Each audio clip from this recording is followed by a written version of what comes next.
سلام بچه اومدم با یه ویدیو فوتبال دیگه. ببینید بچه مثلا براتون پیش اومد مثلا تیم ملی فرانسه آلمانی برمی‌دارید داخل اف سی 405. بعضی موقع براتون از تونی کروس نیست داخل آلمان، یا مثلا نویر نیست، توماس مولر اینا نیستن، یا مثلا کریم بنزما نیست داخل فرانسه، تیم ملی فرانسه. ببینید این یعنی نیاوردین، شما میتونید بیاییدش. اول برید تو ستینگ بازیتون، میایید توی ادیت تایمز یعنی چیزی پایینش داده، اینجا که میاد تایم شیتس یعنی چیزی پایینش میزنید که عکس کورنره، اینو میزنید میره توش تیم ملی ها رو میاره.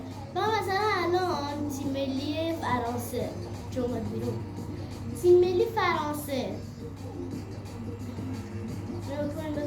کجا به من تو الان آوردمش. مثلا وارون الان چرا نباید باشه؟ مثلا بنزما تو این بازی، مثلا بازیکنی که نمیخواید مثلا این بازیکن روش ثبت میزنید، این میاره با این بازیکنایی ولی که نیستن داخل اونجا. مثلا کریم بنزما میزنید میاد کریم بنزما اونجا.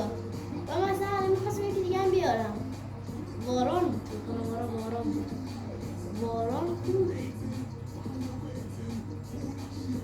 مندی الان مثلا نیست. خودتون شما مندی رو اینجوری تعویض کنید بیاد داخل تیم، میاد داخل تیم قشنگ مندی. من برم وای وارون کجاست؟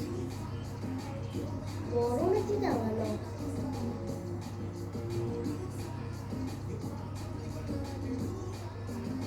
و مثلا اینجا چند تا منوی مختلف داره، میتونید بزنید بازیکنی که میخوای شاید نباشه اینجا هست.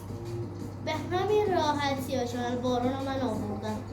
بچه ها بخواید بیشتر از این ویدیو آموزشی بذارم حتما تو کامنت ها برام بگید و این ویدیو لایک کنید، کامنت بذارید و دنبالم منم بکنید تا یه ویدیو دیگه. خدا نگهدار.